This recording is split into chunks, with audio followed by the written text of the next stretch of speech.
하나님 은혜 감사합니다. 저희들 오전 시간에 이어서 오후 시간에도 이렇게 하나님께 예배로 영광 돌리게 해주는 은혜 감사합니다. 이 시간에도 저희와 함께하여 주셔서 은혜 되는 시간 되게 하여 주시옵고, 또 이 말씀을 통하여서 저희들이 깨닫고 또 하나님을 더 깊이 알고 저희들의 이 믿음의 길이 더욱더 하나님 앞에서 올바르게 나아갈 수 있도록 은혜를 베풀어 주시옵소서. 예수님의 이름으로 기도하옵나이다. 아멘. 오늘 본문 말씀은 제목 아담의 범죄와 그리스도의 선물, 이런 제목으로 말씀을 전하도록 하겠습니다. 오늘 말씀을 보면 로마서는 사도 바울이 쓴 성경이죠. 바울이 두 인물을 서로 대조시키면서 말씀을 하고 있습니다. 한 인물은 아담이고 또 한 인물은 그리스도입니다. 아담과 그리스도 비교하면서 우리가 받은 하나님께서 우리를 의롭다 하시는 그 구원의 은혜, 그것이 어떤 원리로 우리에게 이렇게 적용이 됐는지, 거기에 대해서 설명해 주시는 그런 말씀입니다. 그래서 오늘 말씀을 찬찬히 함께 살펴보면서 우리들이 의롭다 하심을 받은 은혜, 그것을 오늘 말씀에서 선물이라고 표현하고 있는데, 이러한 선물이 어떻게 주어졌는지 같이 말씀을 살펴보도록 하겠습니다. 먼저 12절 말씀에 보면, 그러므로 한 사람으로 말미암아 죄가 세상에 들어오고, 여기서 이 한 사람은 아담을 가리킵니다. 하나님께서 천지를 창조하실 때 마지막으로 사람을 창조하셨습니다. 아담과 하와를 창조하셨고, 그들을 창조하실 때 하나님의 형상대로 창조하셨다, 그렇게 말씀을 합니다. 하나님의 형상대로 창조하셨다는 것은 하나님을 닮은 성품으로 창조를 하셨다는 것이고, 그리고 죄가 전혀 없는 온전히 선하고 깨끗한 존재로 이 사람을 창조를 하셨다는 것을 말씀하는 것입니다. 하나님이 이렇게 아담을 아주 선하게 창조를 하셨기 때문에 아담은 하나님을 온전히 섬길 수가 있었습니다. 하나님께 대해서 하나님이 무엇을 기뻐하시고 무엇을 싫어하시는지 아담은 이미 자기 마음으로 그것을 이미 다 알고 있었고, 그것을 그대로 행할 수 있는 그러한 은사와 능력을 가지고 있었던 것입니다. 그렇게 이 하나님께서 아담을 지으시고 아담과 언약을 맺으셨습니다. 어떤 언약이냐면 바로 선악과로 하나님이 아담과 약속을 하신 것입니다. 동산 중앙에 선악과를 두시고 네가 이 실과를 먹으면 반드시 죽으리라, 그렇게 아담에게 말씀을 하셨습니다. 아담이 하나님의 그 언약, 하나님의 그 명령, 그것을 잘 순종했다면 참으로 그 복된 그러한 길을 갈 수 있었을 텐데, 그러나 아담은 하나님과의 그 언약을 깨트리고 말았습니다. 하와에게 먼저 사탄이 뱀을 통해서 미혹을 하고, 그 하와가 먼저 실과를 먹고 아담에게 주어서 아담도 먹고, 그렇게 하면서 이제 하나님과의 언약을 깨트리게 되었는데, 여기 말씀에서는 한 가지 중요한 의미가 하나 들어 있습니다. 이 아담이 만약에 그 선악과를 먹지 않았다면 어떻게 됐을까? 그것을 우리가 추측해 볼 수가 있다는 것입니다. 아담이 선악과를 먹음으로 영원한 죄와 사망의 형벌을 받게 되었습니다. 그러나 만약 먹지 않았다면, 그 선악과의 시험을 아담이 통과했다면 아담은 어떻게 되었을까? 아담은 하나님께서 예비하신 영생을 얻을 수 있었을 것입니다. 하나님이 물론 처음 아담을 지으실 때 이 죽지 않는 존재로, 왜냐하면 아담은 하나님의 형상으로서 선하고 고귀하게 지어졌기 때문에 죽지 않는 존재로 지으셨지만, 그러나 죽을 가능성을 가진 존재였습니다. 왜냐하면 이 죽음이라는 것은 죄를 통해서 들어오는 것인데, 이 아담은 물론 죄 없이 창조되었으나 죄를 지을 가능성을 가진 존재였기 때문입니다. 그렇기에 이 사탄의 유혹에 넘어가서 하나님의 언약을 깨고 죄를 짓게 되었던 거죠. 아담이 만약에 이 선악과 시험을 통과했다면 하나님은 아담에게 영생을 주셨을 것입니다. 하나님이 영생을 예비해 두고 계셨습니다. 그 증거로 동산 중앙에 선악을 알게 하는 나무와 또 어떤 나무가 있었죠?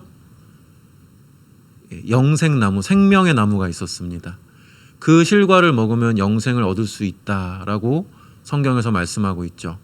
그래서 아담은 선악과 시험을 통과해서 생명나무의 실과를 먹었으면 영생을 얻었을 것이고, 그전에는 죄지을 가능성을 가지고 있었으나 이제는 그 영생을 얻게 되면은 죄를 결코 지을 수 없는, 절대로 죄짓지 않는 존재, 그러한 아주 신령한 존재가 되어서 하늘에서 우리 하나님과 영원토록 그렇게 복된 그러한 영생을 누릴 수가 있었을 것입니다.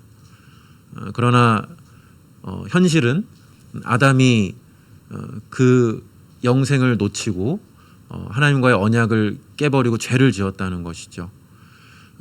아담이 죄를 짓게 되었을 때 아담 한 사람에게만 그 죄에 대한 저주, 사망, 이것이 아담에게만 들어온 게 아니었습니다. 아담은 인류의 대표였습니다. 모든 인류의 대표로 하나님이 지으셨고, 그 대표자의 자격으로 하나님과 선악과 언약, 그것을 신학 용어로 행위 언약이라고 하는데, 그 언약을 아담이 대표로서 맺었기 때문에 아담이 범죄한 것은 곧 아담의 모든 후손들, 모든 인류가 범죄한 것과 똑같은 것이 된 것입니다. 그래서 아담으로부터 태어난 모든 후손들은 다 날 때부터 죄인으로 부패성을 가지고 원죄를 가지고 그렇게 태어날 수밖에 없었던 것입니다.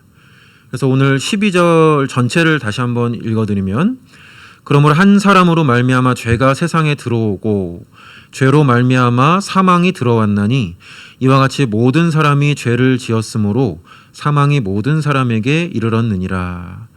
또 14절에 또 보시면, 그러나 아담으로부터 모세까지 아담의 범죄와 같은 죄를 짓지 아니한 자들까지도 사망이 왕노릇하였나니 아담은 오실자의 모형이라. 아담이 죄를 지음으로 해서 모든 인류가 죄인이 되었고, 또 죄의 값인 사망, 이 사망을 피해갈 수 있는 사람이 단 한 사람도 없게 되었습니다. 모든 사람이 다 죄와 사망의 그 속박에서 벗어날 수 없는 그러한 불행한 존재가 된 것입니다. 다시 이제 13절에 또 보시게 되면, 죄가 율법 있기 전에도 세상에 있었으나 율법이 없었을 때에는 죄를 죄로 여기지 아니하였느니라. 여기 말씀에 보면 인간이 모든 아담의 후손들이 다 죄인이 되었고, 그 후에 하나님께서 모세 시대에 율법을 주셨습니다. 그런데 이 율법을 하나님께서 주시기 이전에 사람들이 율법을 몰랐기 때문에, 율법이 없었을 때는 죄를 죄로 여기지 아니하였다. 죄를 깨닫지 못했다는 것입니다. 죄를 지으면서도 하나님의 말씀을 몰라서 그게 죄인지 죄가 아닌지 알지 못하고 그러한 무지한 상태 속에서 그렇게 죄 짓는 모습을 이렇게 말씀을 하고 있습니다. 사실은 근데 하나님께서 사람에게 이 십계명이나 율법처럼 글로 새겨진 그런 말씀을 주시기도 했지만, 하나님이 인간을 처음 창조할 때 주신 이 마음에 새기신 율법이 있습니다. 그것을 두 글자로 뭐라고 할까요? 양심이라고 합니다. 양심은 모든 인간들이 다 가지고 있습니다.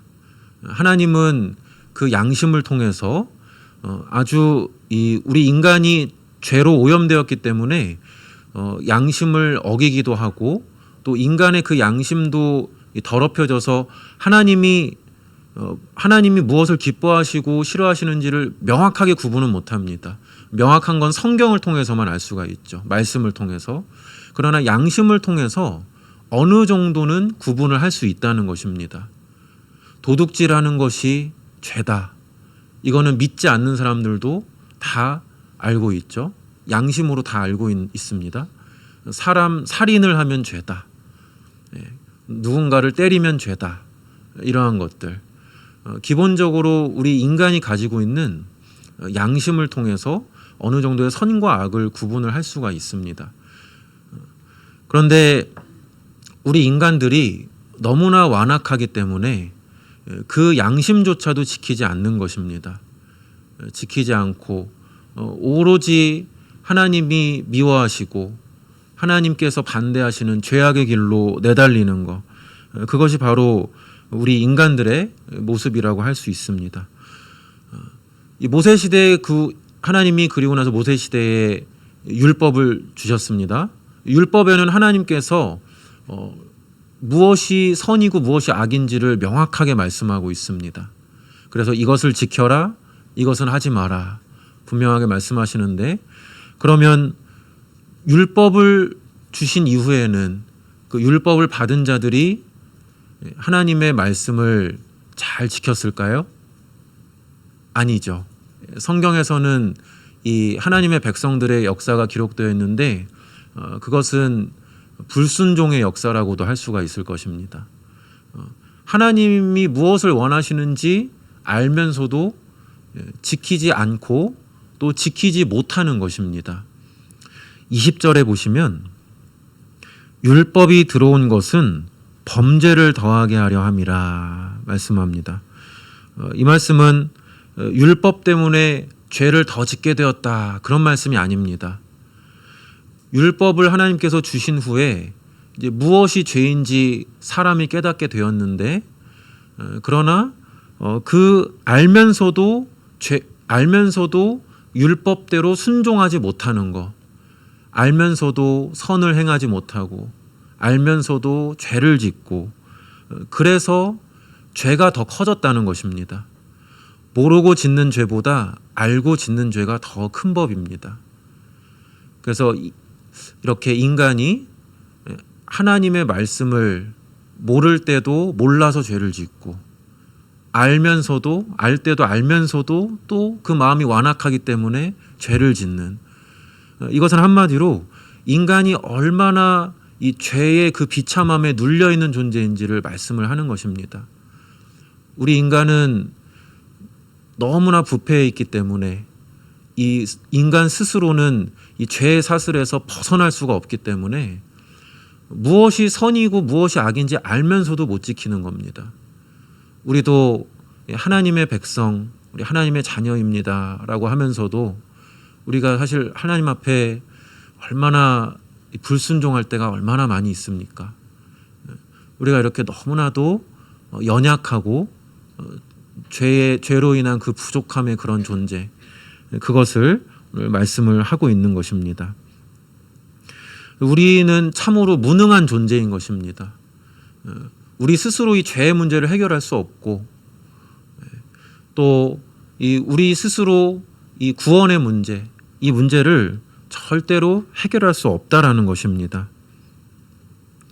그런데 오늘 본문 20절에 보시면, 20절의 하반절에 보시면 이렇게 말씀합니다. 그러나 죄가 더한 곳에 은혜가 더욱 넘쳤나니. 이 말씀을 통해 우리에게 깨닫게 해주시는 한 가지가 있습니다. 그것은 인간이 스스로 해결할 수 없는 죄와 비참의 문제를 하나님께서 은혜로 해결해 주셨다는 것입니다. 우리가 우리의 부패성으로 말미암아서 스스로의 힘으로 순종하지 못하고 죄악에 빠져서 헤어나오지 못할 때, 하나님이 우리가 가진 그 죄의 참상보다 더 넘치는 은혜로 우리에게 그 모든 것을 다 덮어주신 것입니다. 그리고 그 은혜의 중심에는 우리의 이 믿는 성도들의 대표이신 예수 그리스도께서 계셨다 하는 것을 오늘 본문에서 말씀합니다. 15절 또 같이 보겠습니다.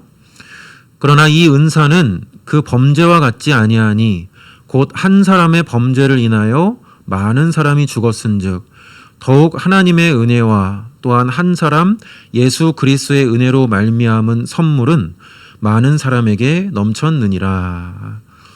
하나님께서는 그리스도를 모든 성도들의 대표로 세워주셔서 그리스도 안에서 믿는 자들은 모두가 구원받을 수 있도록 이렇게 은혜를 베풀어 주셨습니다. 그리스도께서 성도의 대표가 되신 것을 통해 참으로 우리 하나님은 공의로우시고 자비하신 하나님이시다. 그것을 깨달을 수가 있습니다. 한 사람, 아담 한 사람의 불순종으로 모든 사람이 멸망당하게 되었기 때문에 또다시 대표로 한 사람을 또다시 세워주신 것입니다. 그 한 사람, 바로 예수 그리스도 한 사람을 세우셔서 그분의 순종을 통해서 구원에 이를 수 있도록 해주신 것, 이것이 바로 하나님의 공의로우심을 보여주는 것입니다. 그리고 대표가 되신 그리스도께서 우리가 도저히 할 수 없는 그 율법에 대한 순종, 하나님에 대한 그 말씀에 대한 온전한 순종, 그것을 우리 예수님이 다 행해 주셨고 또 우리가 받아야 될 형벌, 우리 죄에 대한 사망과 모든 고난과 그 모든 형벌들, 그것을 예수님이 대신 받아주신 것, 이것을 통해서 하나님의 크신 사랑과 자비하심이 나타나게 된 것입니다. 그래서 5장, 조금 위에 5장 8절에 보시면 이런 말씀이 있습니다. 우리가 아직 죄인 되었을 때에 그리스도께서 우리를 위하여 죽으심으로 하나님께서 우리에 대한 자기의 사랑을 확증하셨느니라. 이처럼 하나님은 우리를 사랑하셔서 예수 그리스도를 우리의 대표로 세워주셨습니다. 그리고 그 예수님을 통해서 구원의 은혜를 베풀어 주신 것입니다. 오늘 말씀해 보면 이 구원의 은혜를 선물이라고 표현하고 있습니다. 15절에서 17절까지 선물이라는 단어 여러 번 등장하고 있는데 여기서 선물은 그리스도께서 죄인을 의롭다 하시는 바로 그 은혜, 의롭다 하시는 은혜, 그것이 바로 선물입니다. 선물이라 함은 아무런 대가나 조건을 요구하지 않고 거저 주는 것, 그게 선물이죠. 우리에게 주님께서는 어떤 행위나 공로도 요구하시지 않고 이 의롭다 하시는 은혜를 거저 주셨다는 것입니다. 16절 보겠습니다. 16절. 또 이 선물은 범죄한 한 사람으로 말미암은 것과 같지 아니하니 심판은 한 사람으로 말미암아 정죄에 이르렀으나 은사는 많은 범죄로 말미암아 의롭다 하심의 이름이니라. 여기 하반절 16절 하반절에 보면 은사는 많은 범죄로 말미암아 의롭다 하심의 이름이니라. 여기 은사는 예수님께서 베풀어 주신 구원을 가리킵니다. 그리고 많은 범죄로 말미암는다라는 것은 구원받은 자가 자기 죄가 많다는 걸 깨닫는 것입니다. 깨닫고 그래서 예수님 앞에서 자신의 죄를 깨닫고 회개하면서 믿음으로 나아가면 하나님께서 네가 의롭다 이렇게 하시는 그런 은혜에 이르게 된다는 말씀입니다. 이 말씀처럼 죄인이 자기 죄를 깨닫고 회개해서 오직 자신을 구원해 주실 수 있는 분, 그분이 예수님밖에 없다. 그러한 믿음을 가지면 하나님은 그의 모든 죄를 씻어주시고 의롭다 이렇게 선언을 해주시는 것입니다. 이 말씀처럼 오늘날 우리들이 회개하고 예수님을 믿고 있다면 우리가 모두 하나님 앞에서 의롭다 하심을 받은 자들입니다. 그리고 이 의롭다 하심은 그리스도의 은혜의 선물이라고 말씀합니다. 죄로 인한 인간의 그런 실상 얼마나 비참하고 끔찍합니까? 아무 소망이 없고 또 두렵고 괴로운 것입니다. 그래서 믿지 않는 사람들은 항상 미래에 대한 큰 불안함이 있습니다. 또 마지막에 가서는 모든 사람이 죽게 되죠. 죽음에 대한 그 큰 공포심이 있습니다. 믿지 않는 자들은 내세를 믿지 않고 구원을 믿지 않고 그렇기 때문에 그런 두려움과 불안함, 공포심이 있을 수밖에 없죠. 그러나 우리는 주님이 주신 이 선물, 우리를 구원하시고 의롭다 하신 그 선물로 인해서 항상 감사와 기쁨으로 살아갈 수가 있게 되었다는 것입니다. 그리고 이 의롭다 하시는 이 은혜는 영원히 상실되지 않는, 없어지지 않는 그런 은혜입니다. 우리가 때때로 참 너무 부족합니다. 우리 예수님 믿음으로 이미 의롭다 하심을 받았지만 그러나 여전히 우리에게 부패성이 남아 있어서 우리가 때때로 죄를 짓고 순종하지 못하고 이렇게 할 때가 있는데, 그러나 그렇다 할지라도 하나님께서 한 번 의롭다 하신 성도는 영원히 그 하나님의 그 선언이 취소되거나 없어지지 않는다는 것입니다.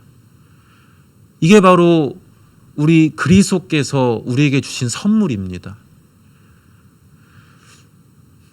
그런데 이렇게 우리에게 이 선물을 우리 예수님이 아무 조건 없이 거저 주셨다고 아까 말씀을 드렸는데, 그렇지만 우리는 거저 받았지만 우리 예수님이 우리를 대신해서 이 값을 다 치르셨다는 것입니다. 우리를 대신해서 치르셨습니다.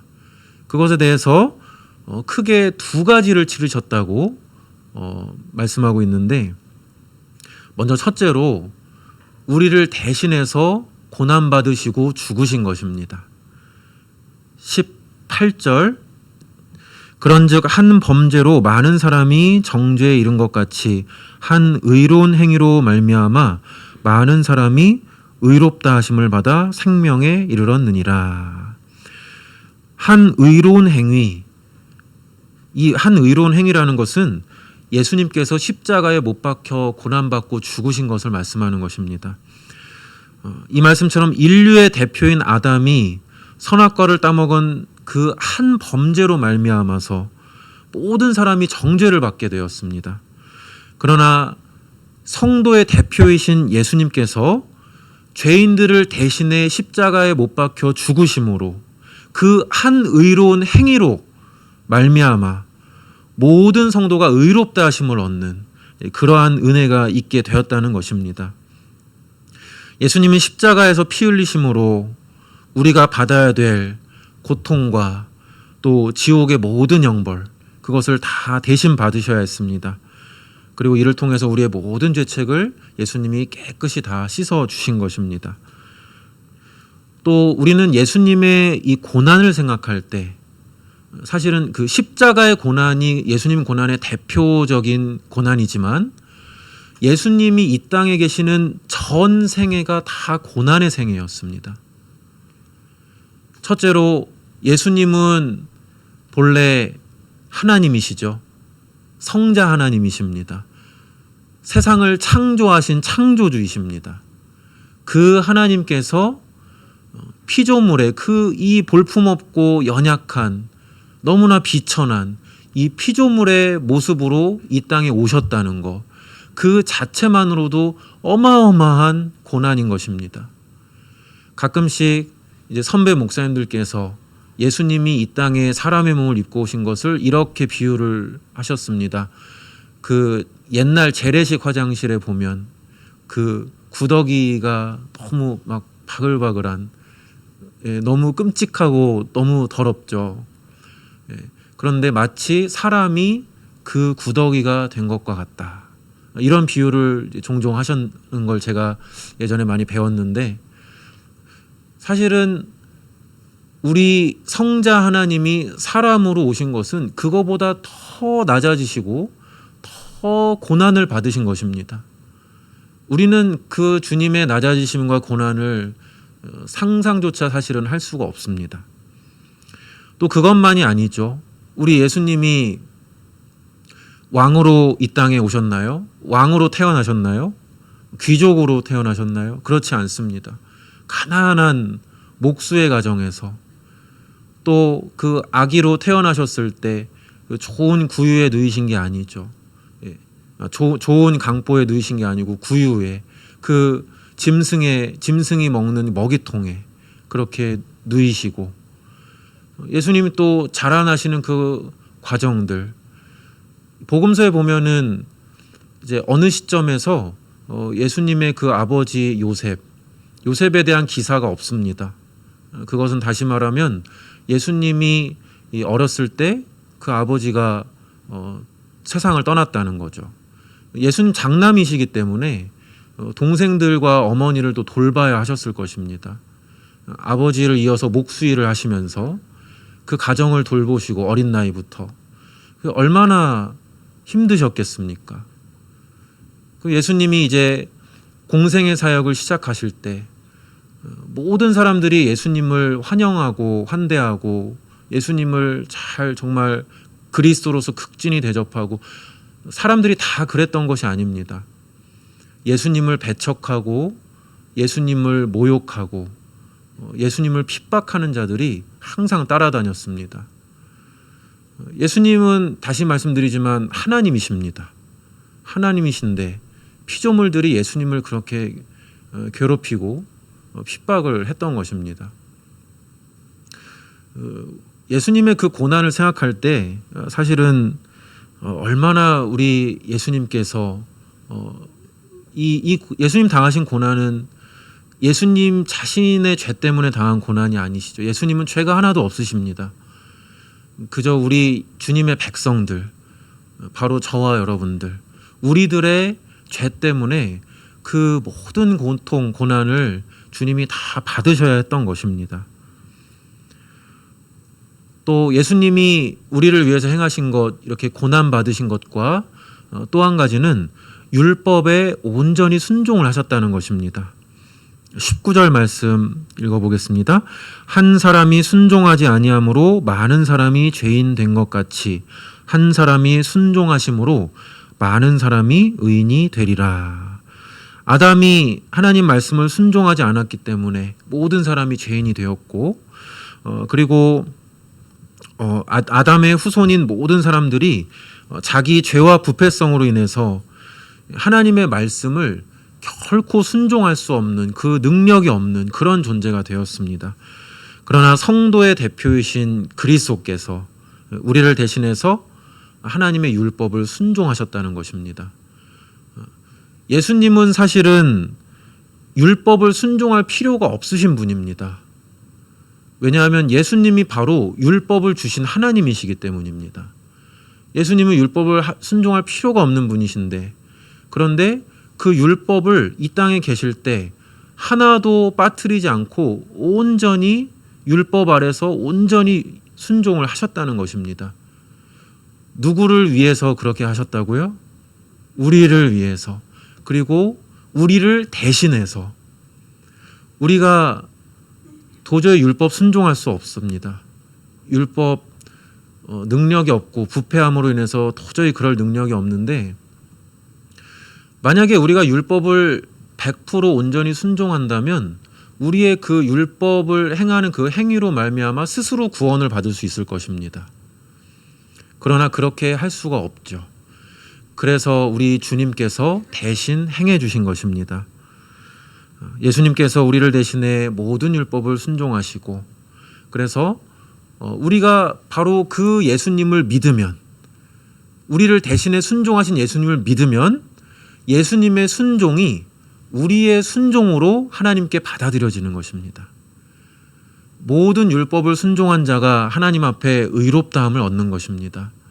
예수님이 우리 대신 순종하심으로 의롭다함을 얻으셨고, 우리가 그 예수님을 믿었을 때 주님의 순종과 의롭다 하심이 우리의 것이 되었다는 것입니다. 이렇게 예수님께서 우리를 위해 또 우리를 대신해서 고난당하시고 순종하셨습니다. 우리가 받아야 할 모든 그 죄악의 고통과 지옥 형벌, 우리 주님께서 대신 받으셨고, 또 우리가 결코 할 수 없는 그 말씀에 대한 순종, 이것을 우리 주님이 다 대신해서 순종을 해주셨습니다. 그리고 이를 통해 우리는 죄를 용서받았고, 그리고 하나님 앞에서 의롭다 하시는 그 은혜를 얻게 되었습니다. 그리고 우리 하나님이 그러한 우리들에게 영생의 은혜를 주셔서 그 영생을 지금도 누리고 또 앞으로도 우리가 영원히 누릴 수 있도록 그런 은혜의 선물을 우리에게 주셨습니다. 이 은혜를 오늘 말씀에서 선물이라고 표현을 하고 있습니다. 이 선물, 세상의 어떤 대단한 선물과도 비교할 수 없는 가장 귀한 선물입니다. 주님이 주신 이 선물, 저와 여러분들 이미 받았습니다. 이미 가지고 있습니다. 이 선물. 예수님을 믿는 저와 여러분들이 이 은혜의 선물 가지고 있다는 사실은 절대로 한시도 잊어버리지 마시기 바랍니다. 이걸 잊어버리면 우리가 사실 너무나 은혜에서 멀어지는 생활을 할 수밖에 없습니다. 그러나 우리가 받은 이 선물을 늘 기억하고 이 선물에 대해서 항상 감사하고 기뻐하고 그렇게 하시는 우리가 된다면 우리는 세상에 어떤 어려움과 불행이 찾아와도 그 선물이 있기 때문에 우리는 결코 흔들리지 않을 수가 있습니다. 이 선물을 항상 기억하시면서 주님의 이 구원의 선물로 위로를 받으시고 힘을 내시고 그리고 끝까지 믿음을 지켜나가시는 저와 여러분 되시기를 주님의 이름으로 축원합니다. 기도하겠습니다. 하나님 아버지 은혜를 감사합니다. 저희들 영원히 멸망받을 수밖에 없는 죄인이었고 또 저희 스스로는 이 죄의 문제, 사망의 문제 결코 해결할 수 없는 그러한 자들이었사오나 우리 그리스도께서 우리 믿는 성도들의 대표가 되셔서 우리를 대신해 고난받으시고 우리를 대신해서 모든 율법에 순종하심으로 저희들을 의롭다 하시고 구원하여 주신 은혜 참으로 감사합니다. 저희가 이 은혜의 선물을 받았사오니 이 선물을 받은 그것을 항상 저희들이 늘 기억하며 그 은혜에 늘 감사함과 기쁨으로 살아갈 수 있도록 은혜를 베풀어 주시옵소서. 이 귀한 영화교회를 하나님께서 항상 붙들어 주시옵고 주님의 은혜 가운데 평안하며 든든히 서가는 교회가 되게 하여 주시옵소서.